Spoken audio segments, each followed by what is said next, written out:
Alors maintenant, nous amorcerons les derniers donc éléments du choix d'investissement, un dernier paramètre du choix d'investissement, c'est la valeur résiduelle et la récupération du BFR. Alors, commençons par la valeur résiduelle. Vous savez bien que au niveau de l'immobilisation, bien, alors, on va essayer de répondre à cette question. De quoi s'agit-il la valeur résiduelle? Alors, la valeur estimée bien sûr, immobilisation d'une machine à l'issue de la période d'amortissement, elle correspond à la valeur d'un bien après avoir été utilisé et totalement amorti comptablement. Je vous donne un exemple. En achetant donc une machine ou bien tout ce qui est immobilisation, tout ce qui est immobilisation. Alors, c'est vrai que après donc sa dépréciation donc comptable, la dégradation de sa valeur, à la fin donc après 5 ans, ça dépend de sa durée selon sa durée de bon, pardon, sa durée de vie, sa valeur comptable, la VNC, devient 0. Mais économiquement parlant, la valeur résiduelle n'est plus 0. Donc, tout simplement, c'est une recette. Alors, c'est une recette additionnelle qui s'ajoute au cash flow de la dernière année du projet. Bien entendu, autrement dit, les valeurs résiduelles en fin d'exploitation sont des flux additionnels qui doivent être pris en compte lors de la dernière année du projet. Alors, par la suite, donc, vous avez remarqué, donc, cette valeur euh, font des exercices de travaux dirigés qu'on a vu ensemble. Alors, une règle à suivre que la valeur résiduelle s'ajoute au cash flow de la dernière année du projet.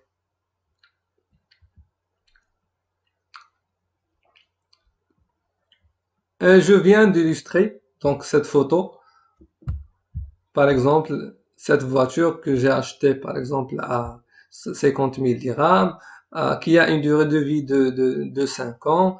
C'est vrai, donc, si on calcule donc après 5 ans, sa valeur nette comptable devient zéro. Mais est-ce que sa valeur résiduelle, donc après 5 ans, égale à zéro?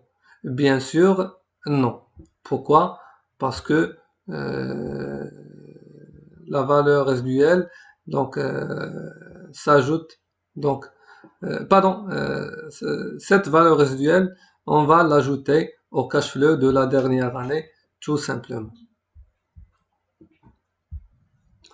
Je peux donc rajouter que pourquoi cette valeur résiduelle elle est donc elle n'est pas elle n'égale pas zéro parce que on peut bien sûr si vous remarquez on peut céder on peut vendre euh, cette voiture on peut vendre à une valeur pourquoi pas.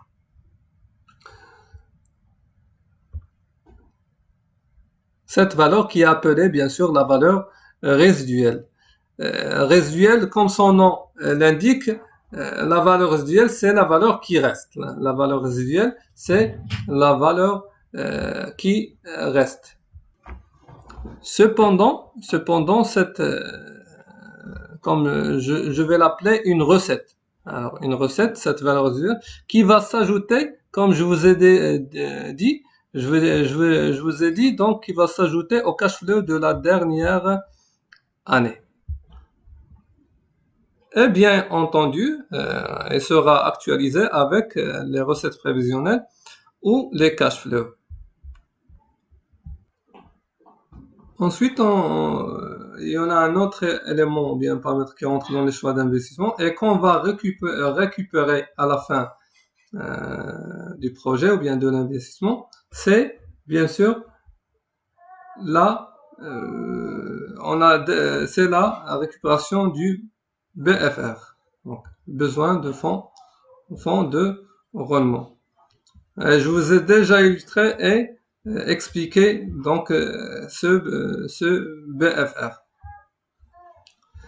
Alors, et donc tout tranquillement, ces deux éléments, donc ce sont bien sûr ce sont des éléments qu'on va l'ajouter, les ajouter. Ce sont des éléments qui va représenter des recettes et qui s'ajoute bien sûr, qui va s'ajouter aux recettes et qui seront bien sûr actualisés. Alors en fin du projet, les stocks sont liquidés, donc comme je vous ai expliqué, les créances sont recouvrées, c'est-à-dire les ventes sont réglées, et les dettes fournisseurs sont réglées. Alors le besoin en fonds de roulement, le BFR initial plus le BFR complémentaire est récupéré. En grosso modo, finalement, donc, nous synthétisons que ces deux éléments, ces deux valeurs, la valeur résiduelle, la valeur qui reste, donc, des biens immobilisés, donc après, donc, économiquement parlant, après avoir, donc, à la fin de sa durée de vie, donc, et la récupération du BFR doivent être actualisés au même titre que les cash flows à la fin de la période et seront bien sûr seront actualisés. Seront bien sûr actualisés.